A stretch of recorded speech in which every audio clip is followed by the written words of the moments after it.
The state of the UK is so sad to see these days, but just how bad can it get? Where are we going as a nation? What is our future if we continue along this path? Well, we don't need to imagine. We can look south and literally see what the future has in store for the UK. And that future is closer than you might think. And that future is South Africa. South Africa, the rainbow nation which was once the beacon of Western civilization, prosperity and high culture. But since apartheid came to an end in the early 1990s, thanks to the Marxist terrorist funded by the Soviet Union and Mao Zedong, the country's been steeped in a doom spiral of decline and decay. With two-tiered race politics, an energy crisis, systemic corruption, high taxation, a large growing population that leeches off government handouts, it may seem hyperbolic to compare ourselves to an African nation, but no, this is an extremely apt comparison, and it largely stems from the demographic shifts occurring within the UK. Let's consider apartheid in South Africa before and after. South Africa, the sanctuary of the whites. The break seems sharp and clean. Here, order and luxury. Back there, turmoil and hunger. South Africa's whites claim that the break is absolute. To the cry of Africa for the Africans, the whites respond, this isn't Africa. And the change is so abrupt, the country so prosperous, that this could almost seem true. When the whites first arrived in Cape Town, they found relatively few blacks. Now the blacks outnumber them 4-1. Now the blacks say, this is Africa, their Africa, which the whites have taken from them, which they want back. It is night and day how it looks now. And while there's a multitude of factors causing this, one thing is very clear. Power was taken from the Europeans and it was given to the Africans. And this isn't a controversial statement. This is touted as the defining feature of victory, of defeating the evil apartheid regime. What is controversial, what I'm trying to say, is I'm identifying that the end of apartheid is the reason for the inescapable decline this once great nation has found itself in. And I've said to people before in real life, where would you rather live, pre or post-apartheid South Africa? And they'll say, but apartheid was evil, it was racist, it was so backwards thinking. And now the native Afrikaners live in gated communities and they live in fear of being reaved by the locals. So much so that being a white farmer in South Africa is one of the dangerous, if not the dangerous jobs in the entire world based solely on the death rate. But we need not to worry, this whole fiasco, according to the ADL, is just right-wing propaganda. There's nothing to see here. Shoot to kill! Yamaza! Kill the poor! The farmer! Kill the poor! The farmer! Brr, pa! Pa! And then I started getting Facebook messages and WhatsApp messages telling me that from different people that how sorry they are to hear about everything that happened. And so I started to panic and I called my aunt back and she told me just my 2 grandparents are murdered. And so I came here, and when I got here they told me my parents as well.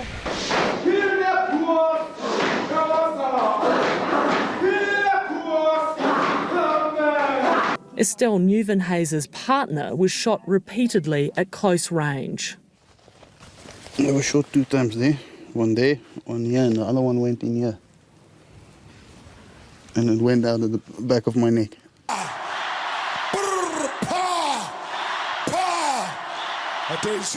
In recent decades, the United Kingdom has undergone significant transformations, which also lines up with a shift of power from the indigenous population to the others.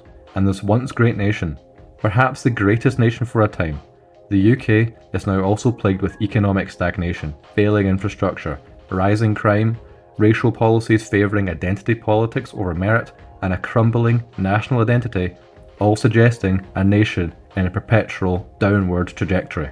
If these trends continue to be unchecked, the UK will find itself resembling South Africa, a country as we've shown is plagued by economic instability, rolling blackouts, extreme racial tensions and rampant crime. Without a course correction, Britain will descend into further chaos, mirroring the systemic failures that has brought South Africa to its knees. Now, the UK's economy is struggling under the weight of high taxation, excessive regulations, and a bloated public sector. Productivity is stalled, manufacturing's declined, and businesses are relocating due to hostile economic policies. And in South Africa, economic woes just stem from government mismanagement, race-based employment laws, and a lack of investor confidence. And the UK's high levels of public spending on welfare, combined with a declining workforce, is now beginning to mirror South Africa's dependency on government handouts. Look at a city like Birmingham. Just look at what percentage of the population, then bear in mind that indigenous population is an extreme minority in the city. Just look at what percentage of the population has actually never been in any sort of employment. Britain and South Africa were once thriving economies, driven by industry and entrepreneurship. We're now burdened by inefficiency and stagnation. If this continues in UK, we'll also face chronic unemployment, an expanding underclass, and just pure economic despair, more so than what we see today already. Businesses will flee, industries will just collapse, and we as a nation will become even more reliant on foreign imports and potentially international aid.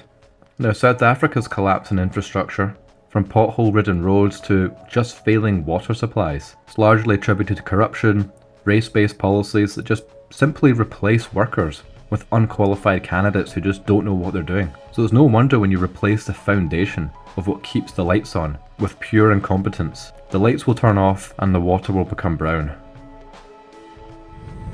This is what the Rainbow Nation has become. Never in my life did I think I'd ever see this. This is the side of the road. Hang on, it gets worse. Believe it or not. Check this. Check this. Check this. Check this. This is Connaught Bridge that goes from Old North Coast Road to Umgani Road. Check this. Check this. Check this. Check this. Check this. And there's some people still dumping more shite. And he thinks he's funny. Furious residents have demanded an urgent criminal investigation to find the culprits for the disgusting fly-tipped mountain of rubbish that's appeared on Maidstone Road in Aston. The heap includes sodden mattresses, old fridges, builders' debris, furniture and suitcases. Nearby residents say the stench and sight of the pile is sickening. We're on Maidstone Road here in Aston. This is nothing less than a criminal act from fly tippers that have been tipping here, and obviously it seems like residents have added onto it. We used to report fly tipping, it used to get picked up the same day. Now I'm having to wait 2 or 3 weeks. Councillor Mighty Mahmood has been helping, but with the resources cut, it's very difficult even for himself to get people out to come and clear this mess up. So do you think people have been taking advantage of that? People have definitely been taking advantage of this. I think these perpetrators need to be caught, they need to be prosecuted. I think they need to be hit where it hurts, and that's their pockets with fines. And for my UK watchers, does this all sound quite familiar? Because we're heading in the same direction. Public services are crumbling under the weight of misallocated funds, while diversity quotas, it prioritises political correctness over competency. The energy crisis in Britain is just driven by pure, unrealistic, absolute nonsense net zero policies. And this is just reminiscent of exactly what's going on in South Africa with this infamous load shedding, where there's electricity outages.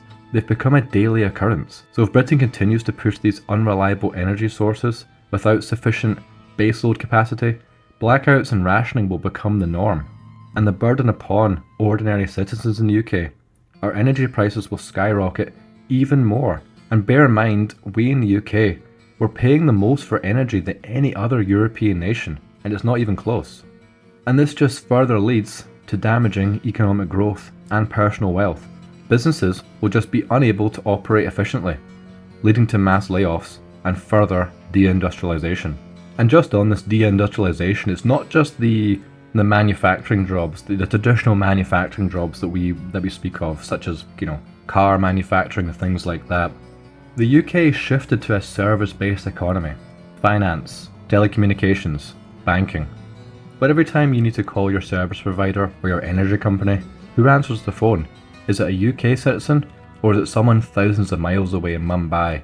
These huge companies They are in no way incentivized due to the crippling policies forced upon them when they wish to hire UK citizens. So they're just incentivized to build a huge skyscraper in Delhi, in Mumbai, or wherever, employ thousands of people at a fraction of the cost. And these people aren't used because they're the best people for the job. It's just because this is the closest a company can get to essentially slave labor, because they're paying them so cheaply and they're willing to do it. And it's much easier for a business to set up a call center in India than it is within the UK, because of how brutal it is for these companies to hire British citizens. So when our traditional industries completely vanish, we're essentially at that stage now, and now our service-based jobs are moving over, what's going to be left for the average UK citizen needing an entry-level job? There's just going to be nothing left for them. And crime as well. It's just an undeniable indicator of national decline. And South Africa is infamous for its sky-high murder rates, violent farm attacks, lawlessness. Its police force is just crippled by corruption and racial quotas, and it's just become purely ineffective. Britain's following a similar path. Knife crime and violent attacks have surged in major cities, while law enforcement prioritise arresting social media offenders over tackling gang violence. And the corruption is also rampant in the UK, and it's weaponised against the indigenous population of the UK. If we become a minority, do you think any of this is going to get better for us? Who will speak for us then? So as no one speaks for us now. Police forces are obsessed with diversity initiatives. They just struggle to maintain order. And if lawlessness continues to rise, vigilantism may become more necessary as citizens lose trust in the state's ability to protect them. So neighbourhoods will become even more segregated by crime rates, with wealthy areas literally becoming fortresses protected by private security, while poorer communities will just be left to suffer in lawlessness and fear. And one of South Africa's most destructive policies has been its race-based employment and land reform laws, which has driven skilled workers and farmers out of the country, leading to food insecurity and just pure economic instability. The UK is adopting similar policies under the guise of diversity and inclusion. Quotas and affirmative action in employment, university admissions, and even policing undermines any sense of meritocracy. We know that's not the main goal of these. The goal is ideology. And I personally remember applying for a civil service job several years ago. At the time, I was working as a team leader and a manager of about 20 or so operators. I can't say much more than that other than it related to the emergency services, and I had a couple of jobs beforehand, so my application seemed to tick all the boxes. My application as a white male, it was graded as a 2 out of 10, not even granted an interview. Interestingly, there was a Caribbean girl who I managed in my role at the time, and she'd only been in the UK for about a year, and this was her first job ever. And she also applied for the same civil service role, and she was offered a place immediately, and she left the job she was in with me only after about 4 months. And it isn't surprising when you see what is written about the civil service these days. Maybe next time I should just say I'm a gay trans disabled gypsy, but working for them probably would drive me insane. But the prospect of getting a decent salary, very good pension, and not having to do very much because it's a civil service, at the time that appealed to me quite a lot. But anyways, we even see in sentencing, the court rulings, where there's now a literally 2-tier sentencing guidelines being codified into law to discriminate against the indigenous population while giving minority groups a pass. And I can go on and on about the demonisation of the traditional British identity and its erasure over its historical legacy, but in short it is just a parallel to the racial tensions we see in South Africa. Because when national unity is sacrificed for divisive identity politics, social cohesion deteriorates, leading to resentment, instability, and even conflict, like we saw in the summer of 2024. This divisiveness, it just weakens the heart of a nation, making it vulnerable to external and internal strife. We're just a house of cards, and the cards are sharp, and when it's going to fall, are we expected to catch them?